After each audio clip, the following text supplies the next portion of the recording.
Hello, everybody, and welcome back to the second episode of Weird News Wednesday here on Office Antics, your source for the weirdest news on planet Wednesdays. Earth.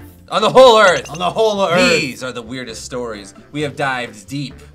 Dived? Is that We've the delved. proper tense? I think delved. We delved deep into we the went archives. really deep into the archives of the internet to get these juicy stories. So weird and juicy.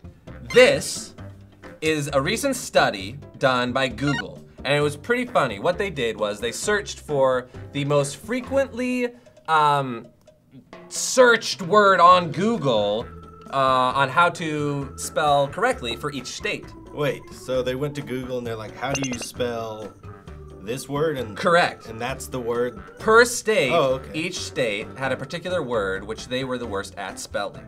And Google has given us that data, us exclusively here on, not exclusively, it's all over the news, but we had to talk about it. We're the only ones who are gonna talk about it. Because this is very funny.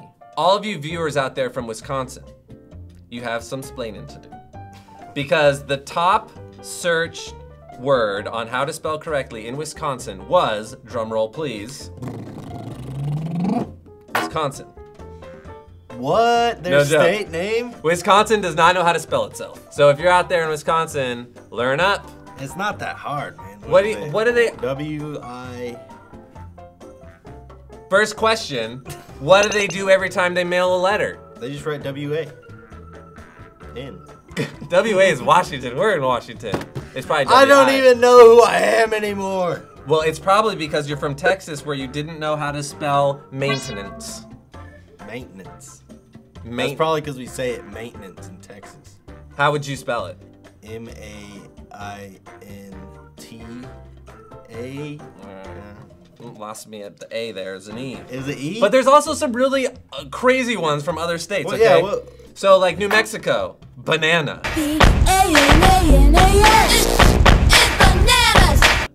There's a lot of N's in there. Oh, this is a great one. In Delaware, liar.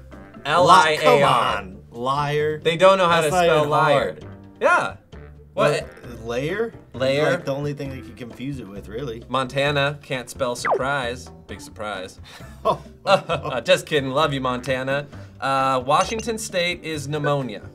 That is a tough one. It That's is a tough word. one because if you have pneumonia and you're trying to spell it, it's like You're like, my body hurts. the only I'm people very who sick. write pneumonia out are the people who are saying I have pneumonia and they're too busy having pneumonia probably. To talk, so Yeah. they have to write it down. Anyway, Wisconsin, get back to us and let us know in the comments below how you would spell Wisconsin, and I really hope it's correct. Okay, now this is a good one, Preston. I think you'll like this one. Oh. This was big We'll fun. see. Big fun for these people. All right, so in Philadelphia, a mom spent 25,000 American dollars on a camel, sand, and cars for her son's prom. Did you say camel? A live camel. The Where desert, do you even get a camel? desert-dwelling camel. And sand? Like, so she basically had a desert. Right, so this was her idea, right? So now apparently she had a medical condition or something that she survived. So she was feeling great about life, Okay, and she promised herself that for her son's prom, she'd go crazy and do something amazing for his prom. So she wanted to send him to Dubai, but instead she was like, why not, and this is a quote from the article, why not bring Dubai to Philly? So know? she did, and so and there's pictures from the Instagram and everything, check them out, of him next to this camel laying on a big pile of sand on the street. Yeah. And they rented like exotic cars for the day. So he basically had a Dubai day. Yeah, He had For his prom. mom had to Dubai all those things for prom. nice. I think she rented them, but a camel, a Lamborghini, Where do you even, like, a honestly, Bugatti. if you wanted a camel right now, who Yeah. would you go to? What would be your first step to getting a camel? I guess like Pets R Us, I don't know. Do you Google? Do you think they have like the insider information? Do you Google where can I get a camel? I guess so. That's what I would do. I think. I mean, she forked over $25,000 for this. That's it. I bet most of it was for the camel. You know, Probably. and housing the camel. You know, my prom wasn't even that great, really. And I mean, it wasn't that extravagant, obviously. Right. But like, it was just, you know. Did you have a theme? It was no, we didn't. No theme. We had gambling. This one is from our friends in the UK. Ooh. A mysterious effigy. Ooh. Now, what's an effigy? An effigy. I'm glad you asked. I don't really know exactly what it is. Perfect. But it's like a giant representation, or like a. It's like a piece like of art or something. Yeah, like it's like a statue? giant statue. Okay. It's a big piece of art. Gotcha. Gotcha. Resembles like people or an idea or something. Okay. So this mysterious effigy of the UK Prime Minister is this in... Is two something? No, it is not. This is actually very nasty thing to say over there. Where? In Europe. This means bad. It means up yours, essentially. Says this story here. So there's a giant. It's huge. Now it was built with a crane, and it's the UK Prime Minister doing the up yours to the rest of Europe on the White Cliffs of Dover. Wow, that sounds so epic. It does sound so epic. On the White Cliffs of Dover. It's pretty epic looking. Like this. We'll build a picture's big really effigy. great. I think that they're doing this because they're upset that the Prime Minister or not upset. They're supporting the Prime Minister's decision to separate from the EU. Oh, Brexit. Yeah, the Brexit. Oh, the Brexit. So it's very political. It's all political. But it's a really cool picture. Like, this thing is huge. Yeah, so do you think that, so for us, at least in America, she's going like this, it looks like she's just like saying peace. Peacing out to everybody. Right? Peace out. But there's a difference between this and this? Yes. And there is. Apparently when you do it this way, it... Like palm out? Palm facing the, like the crowd. Peace and love. It means peace, victory, love. Victory. Like, hey, we're all good, you know? Nixon. Like Nixon. Like, do the Nixon, you know? Yeah. But if you do it this way, it's a cruder sign, which indicates contempt. Ooh, not contempt. Yes, contempt. So essentially, it's like, we don't need you, get out of here, kind of thing. Rude. It's very rude. Hundreds and hundreds of feet of rudeness. It's very tall. It's very tall. That's pretty. I wonder. So like this little, like the White Cliffs of Dover, I'm assuming is a small like town, community, whatever. Did they all pool their money and resources? That's what I'm wondering. To make this thing? Yeah, it's probably like the extreme. You know how people in the South are. They're real right wing, like guns and all that stuff. I'm sure this is like the British version of those. Just like extremely conservative. Yeah, like leave us alone. We're British. You sound like you're from London. Gotcha. I think that's how. And this is how they spent their money. That's how they spent their money. That's pretty hilarious. Okay, now this is a good one, Preston. You're gonna like this because it's straight out of the old Lone Star State. I better like it. I like it already. That's Texas, right? Lone Star? Yes. Sweet, nailed it. The largest bass fishing. The largest bass caught in a Texas lake was caught recently using McDonald's chicken McNuggets as bait. I guess we're not the only ones who love them. How big was this How thing? American can you get? That's pretty American. Yo, even the fish in our lakes eat the McNuggets. Cause you gotta eat a McNugget. They're great. They're just so good. Sometimes you gotta have a McNugget, and this fish wanted, it was worth it. Almost 11 pounds. What? And 24.5 inches long, 2 feet long, 11 pounds caught with an old chicken nugget. Is that a freshwater bass? That's insane. I think so. That's huge. Now, I wonder if this bass has a particular dipping sauce it prefers. Like what? Like tartar sauce? Oh no, that's savage. Like what? Like that's so. I don't know. What's a fun? Like the what's the Szechuan? Szechuan. The Szechuan sauce. Oh, I bet he likes honey from mustard. Rick and Morty. I bet it's honey mustard. I like honey mustard. I bet honey mustard is good on bass. So where was this bass, so to speak? It sounds like a monster. If that is your real name, where was this bass ripped from his lair from? Let's see. AKA, in which city was this bass caught? It was caught on Lake Bardwell in Ennis. Oh, Ennis. Do you know Ennis? I have a couple family members in Ennis. Was it them? It might have been them. Was it the extended Danger family that caught a huge bass with a chicken nugget? I wouldn't put it past them. I wouldn't at all. That is hilarious. You need to call up I should call them up and your see what's family going on. and See if ask. real. That's so funny. Okay, now you catch bass differently than like, what are those, the fish, you've seen this, the people dive into the water and they stick their hands deep into the hole. Oh, yeah. And to get the fish to actually bite your hand so you can pull it out, it's crazy. Have you seen, is it catfish? It's called noodling. And yes, Noodling? They stick their hand in some big old holes, feel around for a creature to bite their thumb, then they grab it by the lip and just rip it out. I got some cousins who do it, and they talked me into doing it once, and it was the worst idea. Did you get bit by a fish? Yeah, they make you bleed. They have little teeth. Did you catch it? Did you pull it out? I caught it. I pulled it out, and How we big ate was it. it? I ate it. It was like this big. It wasn't huge. Oh my I've gosh. seen these guys put their arm in these fish. And you just see this. I was like, ah! And they're like, yeah. Just You know, wearing, is it catfish? catfish rage fist, you know? Oh my goodness. Awesome. It's pretty crazy. That sounds really unwise. But you know what is probably pretty wise? What? This robot preacher who can beam lights from his hands and give automated blessings. Whoa. Whoa. Yeah. Apparently there's this robot preacher that, you know. It's like the RoboCops that we yeah, talked it's like about the before. RoboCops from the previous Everything's episode. turning robo. Except he can bless you and give you a little receipt that tells you you're blessed. Where's the receipt come out It of? comes out of. It's just out of his mouth. He's like, you've been blessed. He's called the Bless You Too. Oh, Gesundheit. Or wait. You know, that was. But I don't. It doesn't actually tell me exactly where these receipts come out of, but it does. I don't know why that was what I was most curious about. You're like, this robot can bless you. I'm like, where do the receipts come out of? Because I mean, yeah. Does he wear like a little Pope hat?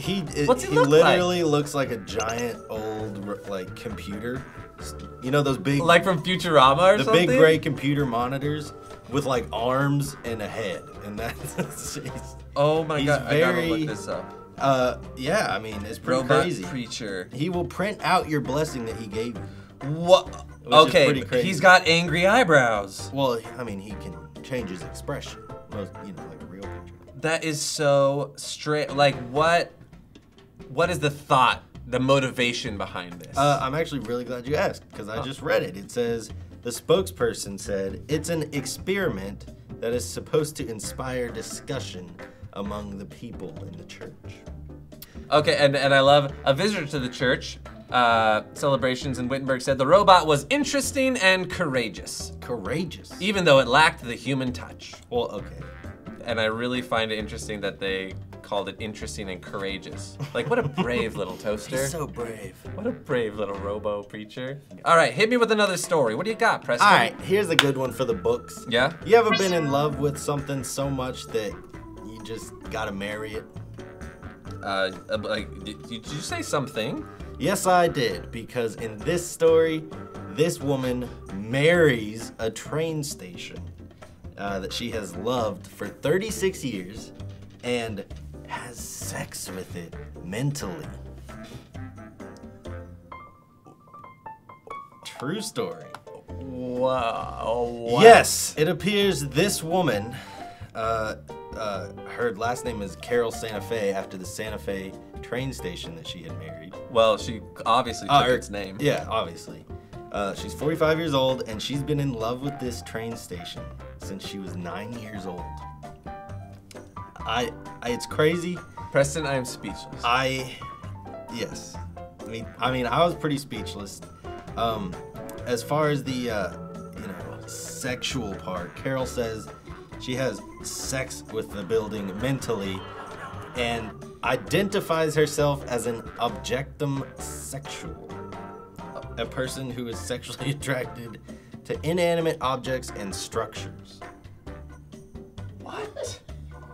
This is real. Look, there she is. She's like, this is my husband, the train station. What? How does she feel about the hundreds of people that go in and out of her husband every day. I don't know. I guess she's, pretty open about that, but It's an open marriage. It's an open marriage. Apparently, she drives 40 minutes after work on a bus to come spend some time at this bus station every day. Wait. She says the train station is a her. She said, Carol said, yeah. I am married to the Santa Fe train station. Her name is Deidre. That's a pretty name. We didn't start a relationship until 2011, Of but course. I'd been in love with the station since I was a wee young girl. That's pretty crazy. That's crazy. Now, is this like legally binding? This is not actually legally binding, but they did, give her a certificate.